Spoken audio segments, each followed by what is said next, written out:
do Senhor terei habitação. Podem sentar-se, irmãos. Daqui um mês, nós vamos ter aqui em nossa igreja, mais uma vez, a Escola Bíblica de Férias, a EBF. A Escola Bíblica de Férias é sempre uma boa oportunidade que a igreja tem para comunicar a palavra às crianças que são convidadas, às crianças que não conhecem a Cristo, mas também para ser bênção na vida das crianças que já são aqui da igreja e outras que também acabam vindo de outras igrejas. E nós sempre sabemos que é uma grande batalha, né?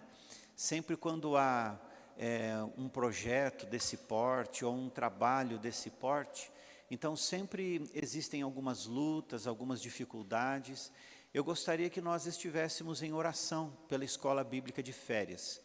Oração por aquelas crianças que vão chegar aqui, crianças que possam chegar com um coração pronto para receberem a semente do Evangelho, mas também orarmos por aqueles que estarão envolvidos no trabalho.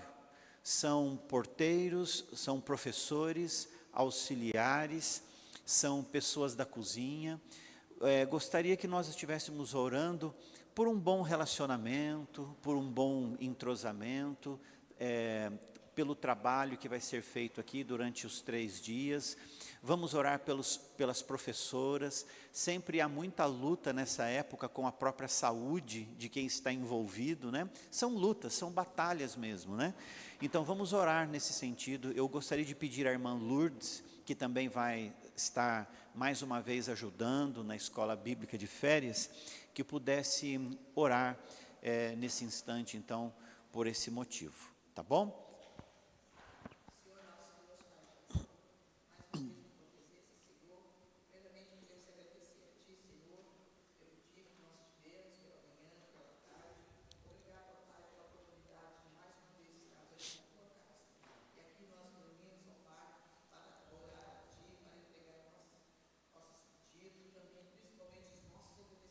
Sim, Senhor.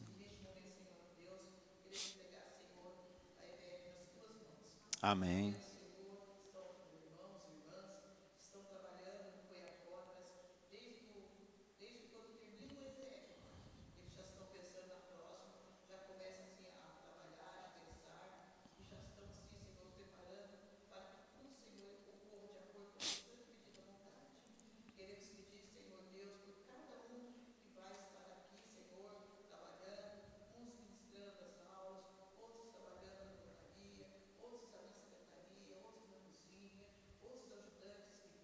Sim, Senhor.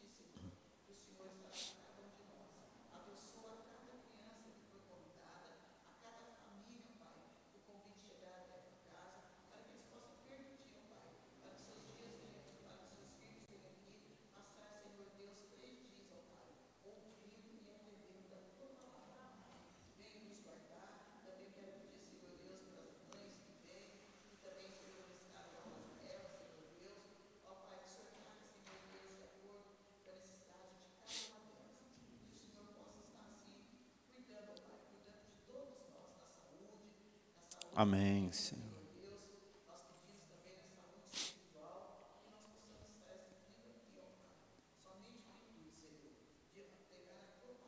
Amém. Amém. Irmãos, no domingo, nesse próximo domingo, nós estaremos aqui, domingo dia 15, e teremos aqui em nossa igreja o domingo da igreja perseguida. Ainda bem que existem muitas igrejas espalhadas pelo Brasil e que também estão aderindo a esse movimento nacional de oração pela igreja perseguida. Cada ano é um tema diferente, e nesse ano está relacionado àqueles que são os deslocados, aqueles que, por força da perseguição, por força da circunstância, eles saem do local normal deles, de vida, de habitação, para outras localidades, né?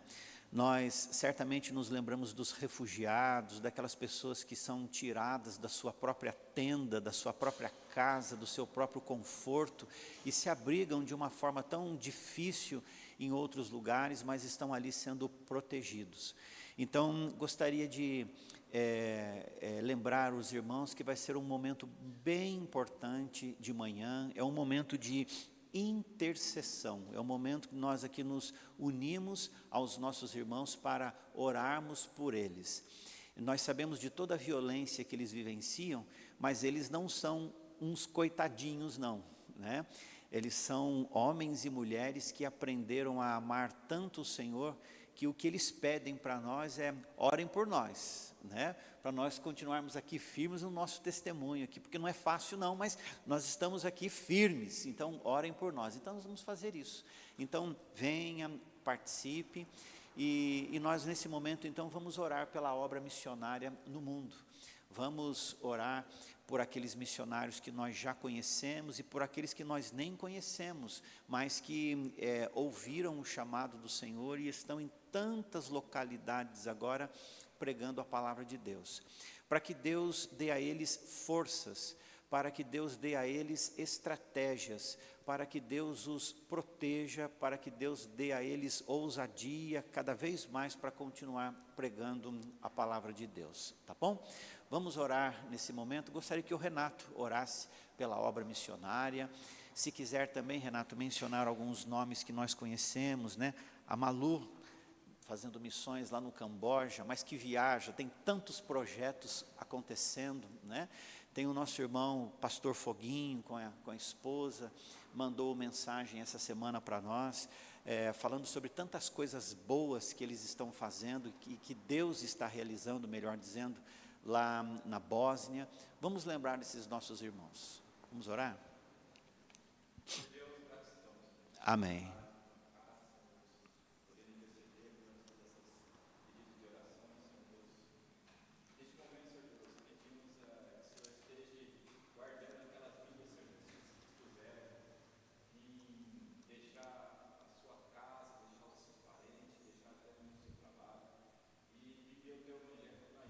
Sim, sim.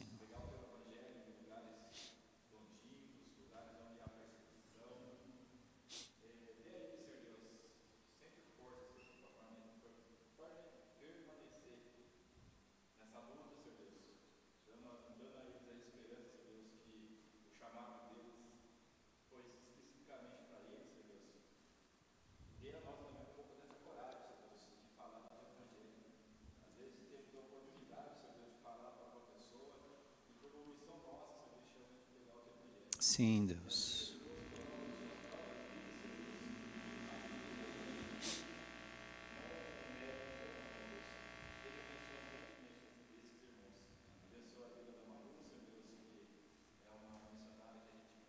Sim, Deus.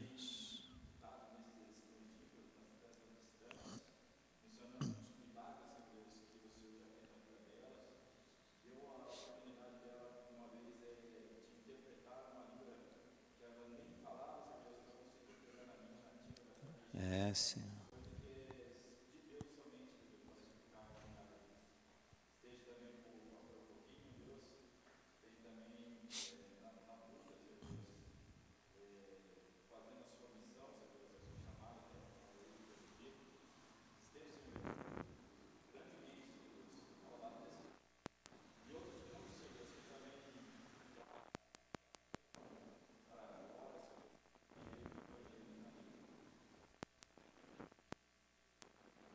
Amém, amém. Vamos abrir a Bíblia, mais uma vez, né? Evangelho de João, capítulo 10.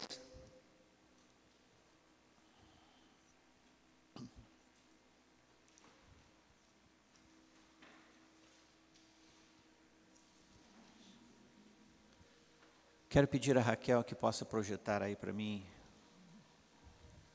a figura que eu te mandei. João capítulo 10, deixe a sua Bíblia aí aberta. Eu não sei quantos irmãos se lembram.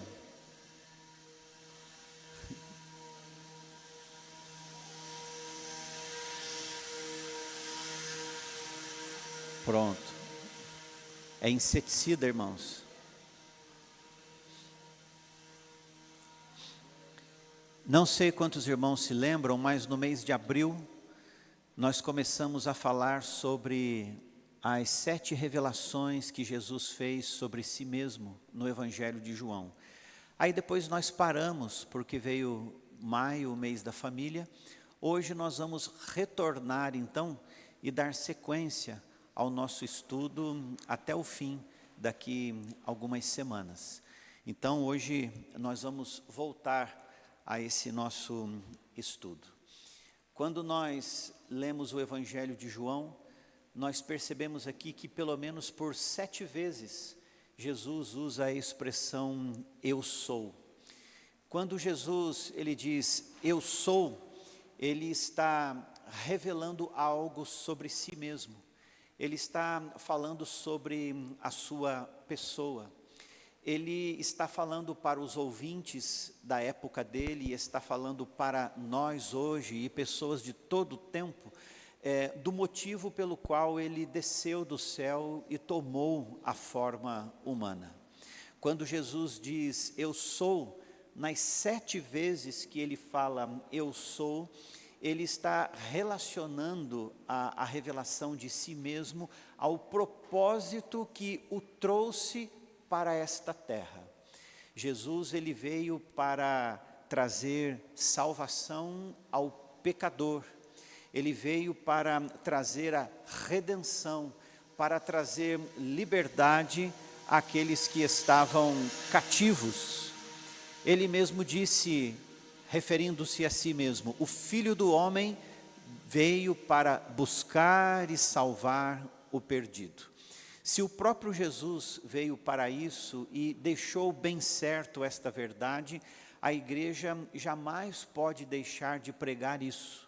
A igreja jamais pode trocar a verdade do Evangelho por palavras fictícias, ou por aquilo que as pessoas gostam de ouvir e que muitas vezes não provém da verdade da Escritura. É bom sempre o Evangelho da forma como ele é. O Evangelho é simples, mas as pessoas elas querem complicar e quando elas não complicam, elas querem tornar o Evangelho mais agradável às pessoas e elas saem fora do foco que é Jesus. Nós já falamos aqui sobre que Jesus disse, eu sou o pão da vida, eu sou a luz do mundo, eu sou a porta. E hoje nós vamos refletir aqui juntos um pouco sobre o quarto eu sou. Jesus disse, eu sou o bom pastor. Nós vamos fazer a leitura então de João capítulo 10, do verso 11 ao 18, que é onde Jesus deixa bem claro essa verdade para nós. Vamos ler esse texto mentalizando exatamente o propósito pelo qual ele veio, o propósito pelo qual ele disse que é o bom pastor. Então, a partir do versículo 11 de João capítulo 10. Vamos ler juntos? Vamos lá? Eu sou o bom pastor dá a vida pelas ovelhas. O mercenário que não é pastor, a quem não pertencem as ovelhas, vê vir o lobo, abandona as ovelhas e foge. Então o lobo as arrebata e dispersa. O mercenário foge porque é mercenário e não tem cuidado com as ovelhas. Eu sou o bom pastor.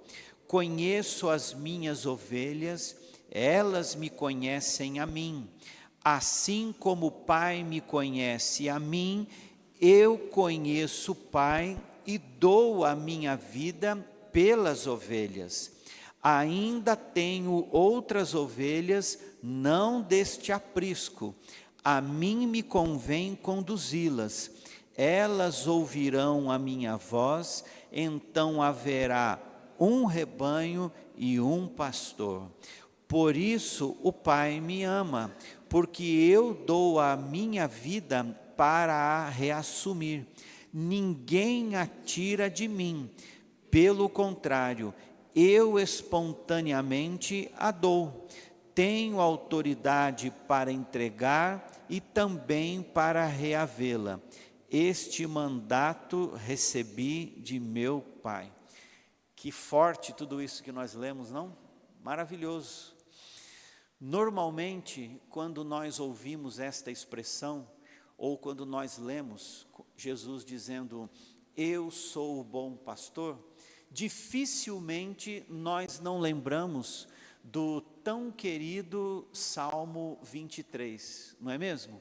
Quando Jesus diz lá, eu sou o bom pastor, principalmente eu, quando eu ouço isso, eu sempre acabo me reportando lá para o Antigo Testamento e me lembrando do Salmo 23, o Salmo do pastor, o Salmo tão querido de todos nós. O versículo 1 do Salmo 23 diz, o Senhor é o meu pastor, nada me faltará. Todos nós lembramos. Quem escreveu este salmo, nós sabemos que foi Davi. Davi, ele foi o maior rei de Israel, 40 anos como rei.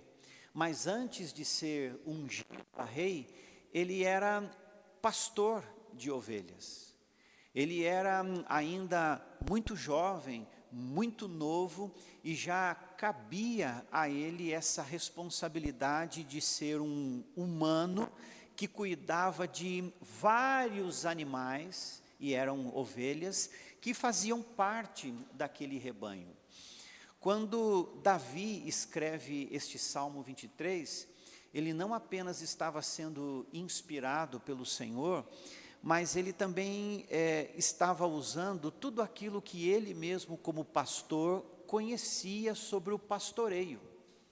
Ser um pastor humano de um rebanho de ovelhas, o animalzinho, não era nada fácil. Demandava do pastor um tempo integral para cuidar daqueles bichinhos. Demandava do pastor muito zelo, muito cuidado, muita dedicação, porque não era fácil cuidar de um rebanho. Então, ele cuidava com esmero, com zelo, com dedicação. E o que ele coloca ali no Salmo 23 é que toda essa dedicação, só que dedicação perfeita, cuidado perfeito, é algo que o nosso Deus tem para conosco, que somos vistos por Ele como sendo as suas ovelhas, né? O Salmo 100 fala sobre isso, que nós somos as ovelhas do Senhor. E realmente não podia ser um outro nome, tinha que ser um pastor, porque o pastor, ele tinha sua dedicação ao rebanho, porque esse rebanho o obrigava a ter esse tipo de dedicação. Então, o Senhor Jesus, ele parece emprestar esse vocábulo, né, lá do Salmo 23, e agora ele traz para si mesmo, dizendo, eu sou o bom pastor.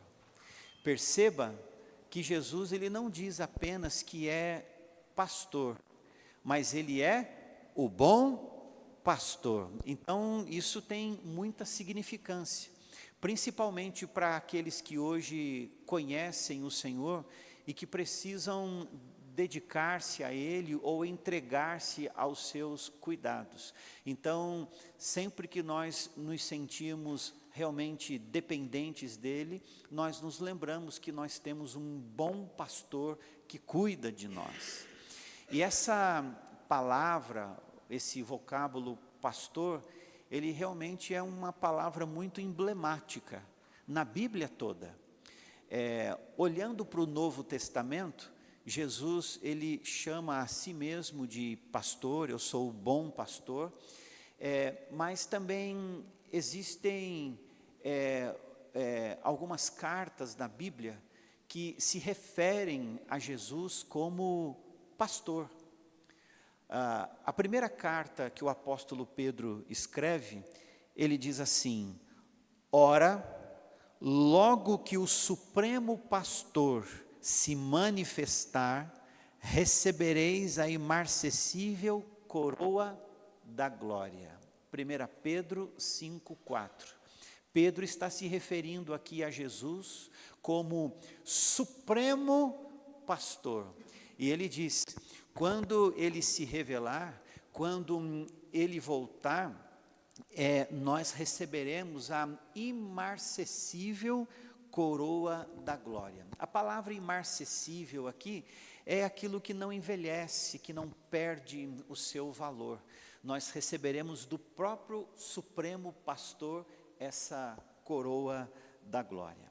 Mas também o escritor aos Hebreus, no capítulo 13, versículo 20, se referindo a Jesus, ele diz assim: ora, o Deus da paz, que tornou a trazer dentre os mortos a Jesus, nosso Senhor, o grande pastor das ovelhas. Então perceba que Pedro diz que Jesus é o nosso supremo pastor. O escritor aos Hebreus diz que ele é o grande pastor das ovelhas. Ou seja, não há ninguém como ele. Não há ninguém que possa fazer tão bem como ele. Jesus é profundo naquilo que ele é perfeito naquilo que ele é o bom pastor.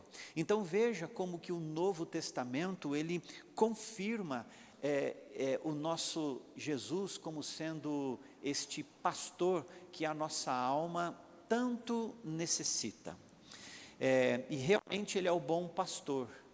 Ele mesmo contou uma parábola daquele pastor que deixa as 99, tem até um cântico, né, que nós cantamos aqui, ele deixa as 99 e ele então vai procurar, ele anda e ele vai encontrar a ovelha perdida. E ele então, quando encontra aquela ovelha perdida, era uma só, ele deixou de fazer tudo o que ele estava fazendo, ele deixou as 99 lá, ele foi e encontrou a ovelha. Aqui há um significado muito grande, de que esse pastor, esse bom pastor, ele nos encontrou. Todo ser humano, quando nasce, ele está perdido. Todo ser humano, quando nasce, ele nasce como um pecador, carente de salvação.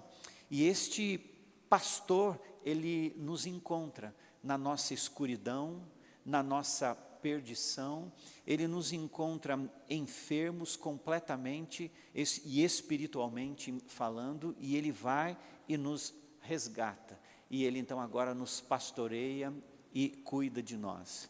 É assim, ou foi assim com cada um de nós.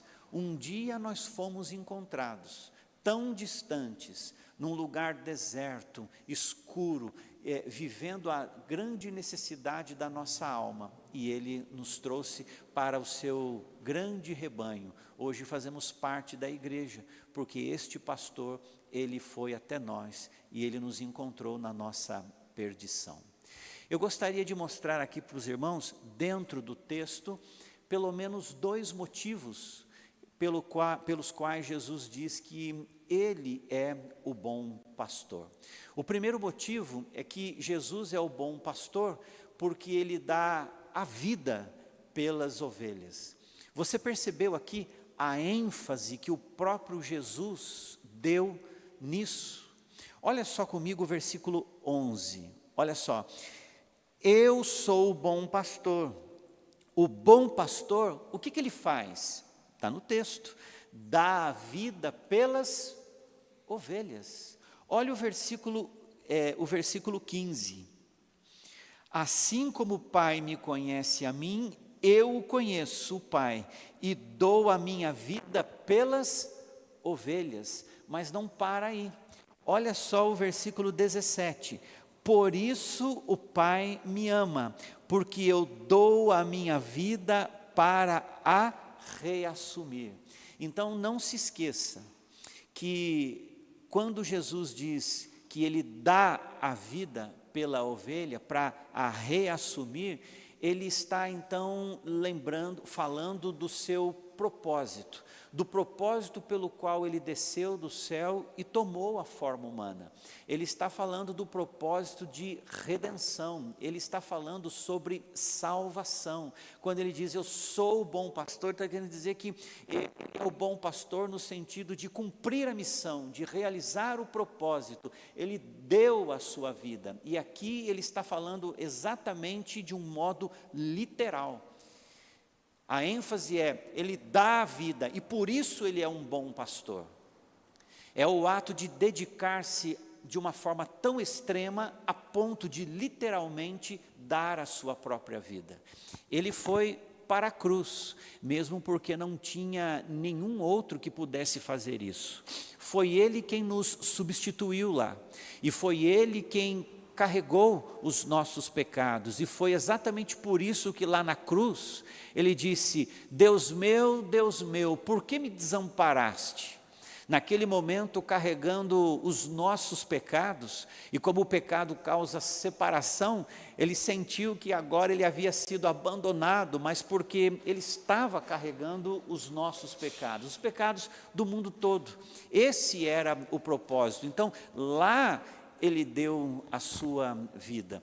Então, o seu zelo por cumprir o propósito, a sua dedicação em fazer aquilo que precisava ser feito e só Ele podia fazer, então Ele estava dizendo, eu sou o bom pastor.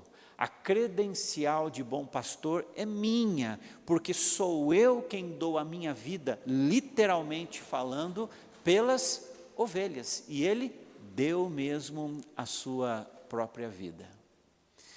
O que Jesus faz aqui também, e que nós não podemos nos esquecer, é estabelecer uma diferença dele com alguns outros que existiam naquela época e que deveriam pastorear o povo, mas nunca pastorearam.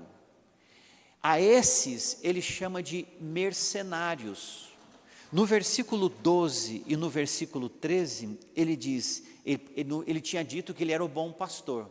Aí agora ele começa a estabelecer o porquê ele é um bom pastor, porque eu dou a vida pelas minhas ovelhas, mas ele diz também que ele faz algo, ou ele iria fazer algo, que os outros nem ao menos tentaram fazer, não de dar a vida, mas de cuidar com dedicação como deveriam. Por isso que ele fala aqui, o mercenário que não é pastor, a quem não pertencem as ovelhas, vê vir o lobo, abandona as ovelhas e foge, então o lobo as arrebata e dispersa. O mercenário foge, porque é mercenário e não tem cuidado com as ovelhas. Interessante que o mercenário ele não tem cuidado com as ovelhas, mas é porque ele não é pastor. Porque o pastor que é pastor mesmo, ele cuida. É o que Jesus faz conosco. É o que o próprio Deus faz conosco. O Salmo 23 está recheado de cuidados que Deus tem conosco, porque Ele é pastor e o pastor cuida. É isso que Ele faz por nós. O mercenário aqui que ele se refere, são algumas figuras que eram tidas como líderes do povo no passado. Alguns líderes como os próprios sacerdotes, alguns que se permitiram ser corrompidos, alguns que, na verdade, ao invés de cuidarem do povo, de estarem com o povo e de protegerem o povo, eles foram aqueles que se aproveitaram do povo. Eles viam o perigo chegando, mas eles não faziam nada para afastar o povo. É a ideia daquele que vê vir o lobo, né, e não afugenta. Ao invés de estar ali para cuidar, eles então fugiam. Eram alguns líderes que, na verdade, se aproveitavam do povo. Por isso eram mercenários. Talvez esses 2 versos aqui, eles sirvam muito para ilustrar o que infelizmente tem acontecido hoje, e já não é de hoje na verdade, né? Existem alguns que estão imbuídos desse mesmo desejo, que talvez estejam à frente de um rebanho, mas eles estão muito interessados em engordarem a si mesmos. Eles estão muito interessados não em cuidarem do povo, não de espantar o lobo e de orientar o povo sobre aquilo que é falso.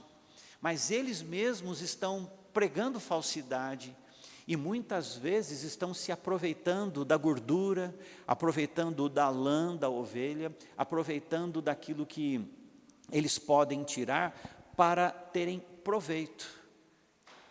E quando parece que a ovelha não tem mais nada para oferecer, ela que fique lá no seu canto ou vá embora. Talvez seriam esses que deveriam conhecer nome por nome, mas nem conhece. Eu não sei quem um dia que falou que foi numa igreja, foi visitar, foi o Eduardo, né? Que falou, né, que o pastor foi visitar, foi batizar o membro da igreja. Qual que é esse nome mesmo? Não sabia nem o nome, né? Não sabia nem o nome. E talvez não fosse uma igreja tão grande assim, mas não sabia, é por aí. Né? Então nós estamos aqui, mas nem sei quem é você mesmo, de onde que você veio? Não sei, então não conhece a história, não sabe o que está passando, não sabe o nome, não sabe se tem família na igreja, não sabe o que te entristece, o que te alegra. Então, vamos afundar você aqui, né? O que você puder me dar, você me dá. E aí, tanta coisa que a gente ouve hoje. Então Jesus está dizendo o seguinte, ó, ao contrário desses que são aproveitadores e que não cuida de vocês, né? Até mesmo o profeta Ezequiel, ele faz um alerta aos pastores relacionado aos líderes da época, né? Que nunca cuidaram do povo, que não cuidaram da doente, que não cuidaram da que estava ferida. O Senhor dá uma palavra muito forte para eles, assim, ó, pode deixar, eu vou atrás delas, né? Mas eu sei quem vocês são, vocês deviam cuidar das minhas ovelhas. Então, é muito sério isso, e ele disse, olha, eu sou o pastor porque eu cuido delas. Então, nós vemos aqui essa demonstração de amor, né? E eu fico imaginando que se realmente o Senhor, Ele deu a vida pelas suas ovelhas, e nós somos as ovelhas, então é muito justo, por exemplo, que nós possamos renunciar todo esse mundo que nós vivemos hoje, para vivermos para Ele. Eu fico imaginando que se talvez em algum momento nós tivéssemos que morrer pela nossa fé, morrer por aquilo que nós cremos, seria muito justo, porque se Ele deu a vida por nós, então seria muito justo que talvez eu pudesse dar a minha vida, literalmente falando, por Ele, como os irmãos da igreja perseguida fazem. Talvez nós não teríamos esse nível de coragem, mas que seria justo, seria. Se alguém morreu por mim, então seria justo que eu também morresse por ele. Como a história da igreja nos traz a informação sobre isso. Então, seria muito justo, já que ele morreu por mim, então que nós realmente nos consagrássemos a ele e procurássemos viver apenas para ele, para o agrado dele, para servi-lo, pelo prazer de estar com ele. Eu me lembro que Paulo diz assim, porque ele, referindo-se a Jesus, morreu por todos, para que todos aqueles que vivem, não vivam mais para si mesmos, mas para aquele que por eles morreu e ressuscitou. Ou, em outras palavras, já que ele morreu por mim, então eu vou viver para ele. Já que ele morreu por mim, então eu vou me consagrar a ele. Então, se nós, por um lado, temos a boa notícia de que esse pastor, Ele deu a vida por nós. Então, qual é a resposta que a igreja precisa dar a Ele? Senhor, se for preciso, então eu morro pelo Senhor. Se for preciso, então eu vivo me consagrando ao Senhor, porque o Senhor deu a sua vida por mim. E desta forma em diante. Então, saber de tudo isso deveria inspirar em mim, em cada um de nós, um zelo maior no ato de servir ao Senhor. Porque afinal de contas, se hoje nós estamos aqui, e se nós temos o status de ser o povo de Deus, e há uma esperança para nós na eternidade, é porque um dia alguém morreu em nosso lugar. Então perceba a importância de Jesus dizer, eu sou o bom pastor, porque o bom pastor dá a vida pelas ovelhas. E qual é a resposta que a igreja hoje dá a esse sacrifício de Cristo? É interessante pensar sobre isso. Segundo lugar, Jesus é o bom pastor, porque ele mesmo disse que o bom pastor conhece as suas ovelhas. Olha só o versículo 14. Eu sou o bom pastor. E por quê? Porque eu conheço as minhas ovelhas e elas me conhecem a mim. Elas me conhecem a mim. Então, aquele que tem um rebanho, ele deve estar tão acostumado e conhecer tanto o seu rebanho, que ele sabe qual pertence a ele e qual não pertence, a qual é do vizinho e a qual é dele. A ideia de conhecer aqui, meus irmãos, não é dito por Jesus apenas como um referencial exclusivo dele, mas é porque essa questão de conhecer ovelha era algo muito peculiar de quem pastoreava um rebanho naquela época. Então, havia um pastor, e esse pastor, ele vivia de uma forma tão integral na sua missão de pastorear, ou seja, de buscar o melhor pasto, de buscar a melhor água, de proteger as ovelhas, de cuidar dela em todos os sentidos, que ele então passava no dia a dia a ter um contato muito próximo das ovelhas. Então, ele conhecia qual era a ovelhinha mais rebelde, porque existe isso também. Existe a ovelhinha mais rebelde, aquela que às vezes mostra que não está muito desejando obedecer o pastor, aquelas que muitas vezes dentro do cercado onde elas ficavam, algumas vezes, ficava com a cabecinha assim querendo quebrar arrombar o alambrado para sair. Mas existia também as ovelhas que eram mais mansas e que acatavam a voz do pastor. Então ele conhecia as mais rebeldes, ele conhecia as que eram mais mansas. Ele olhava para o rebanho e ele percebia qual estava mais debilitada, ele sabia o que fazer com aquela que estava mais doente, ele sabia como cuidar, como tratar, como zelar de cada uma delas. Ele conhecia as ovelhas porque estava com elas integralmente pastoreando.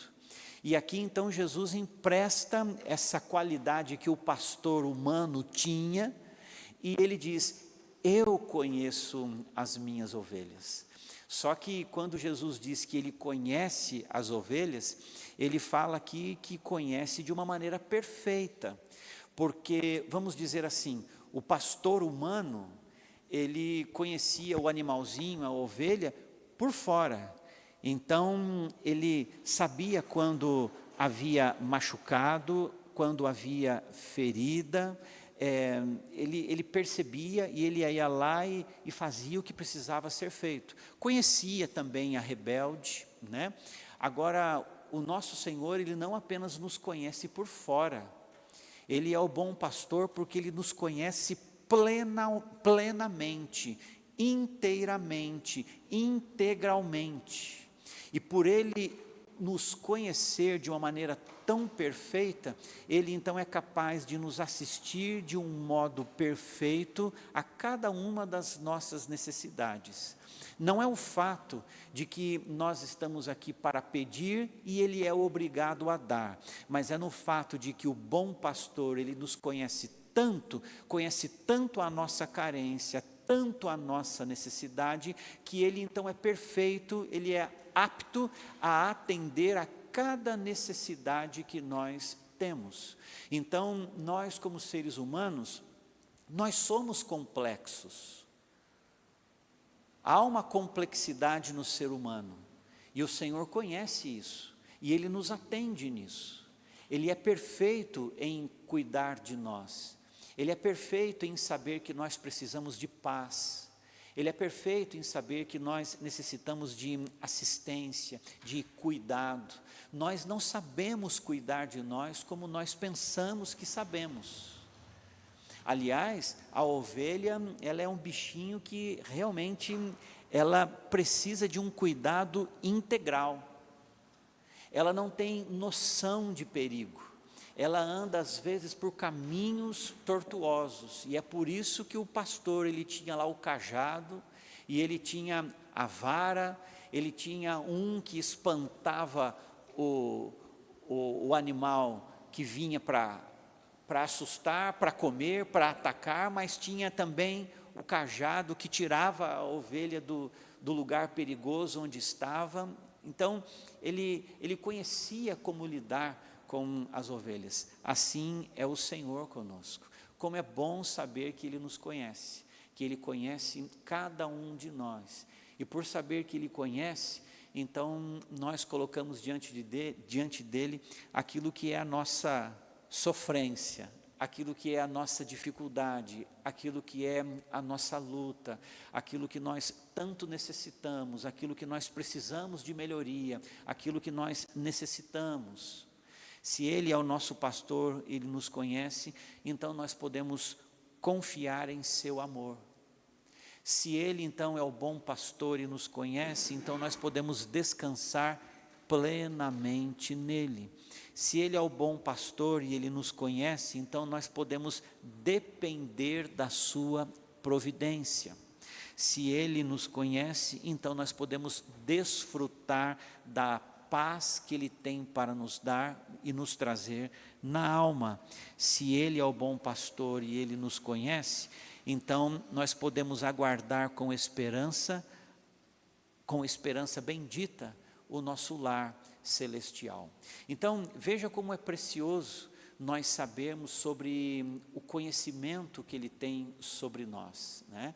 Então, de fato, um Deus que fez o universo, que fez com que todas as coisas viessem a existir, então é lógico que esse que fez tudo, inclusive confeccionou cada um de nós, Ele também conheça essa máquina aqui, melhor do que qualquer um, né? Que Ele sabe exatamente o que essa pessoa aqui precisa.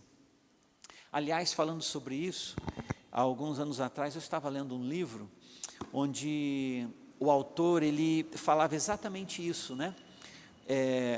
Como é interessante perceber o quanto Deus nos conhece. Aí ele estava contando a história de um cidadão que estava andando com o seu carro na rua, aqueles carros bem lá nos primórdios, né? E aí ele percebeu que tinha um carro parado com um problema. E aí ele falou para o motorista dele: para aí. Aí ele parou e ele falou assim: olá, o que está acontecendo com o seu carro? Ele falou assim: o meu carro ele parou de uma hora para outra. Deve ser alguma coisa simples, porque é um carro novo. E aí esse senhor que parou e falou assim: deixa eu dar uma olhadinha para você. Aí ele foi lá, deu uma olhadinha, tal, não sei o quê, mexeu, ele falou assim: dá na partida agora. Aí ele foi lá e o carro pegou. Aí o dono do carro falou assim: puxa vida, eu já estou aqui há tanto tempo tentando mexer, eu tenho uma noção de mecânica, mas eu não consegui. Mas assim, eu sou muito grato. Mas o senhor é mecânico? Ele falou assim: não, eu não sou propriamente um mecânico, mas eu sou o dono da marca do seu carro. E é um pouco da história do Henry Ford, que é o dono da marca Ford. Ele falou assim, eu não sou exatamente um mecânico, mas eu conheço um pouco disso daí, eu fiz parte do projeto desse carro, então eu conheço a máquina. Eu não sou mecânico, mas eu conheço a máquina e sei fazer alguma coisinha. Então, é mais ou menos isso. É diferente quando alguém conhece a máquina, né? Sabe como faz, sabe o que é. Esse é o Senhor, Ele nos fez. Então, Ele nos conhece na essência. E é tão bom saber que nós podemos confiar nesse bom pastor. Eu sou o bom pastor, porque eu dou a vida pelas ovelhas e eu conheço cada uma delas. E elas ouvem a minha voz e elas também me seguem. Jesus disse para aquele povo na época, olha, eu tenho outras ovelhas que não são desse aprisco. Ele se referia a quem? A nós, né? Que não somos judeus, mas hoje nós fazemos parte do aprisco, né? Então, que maravilha saber que ele já falava de nós lá. Hoje nós somos as ovelhas. Vamos orar?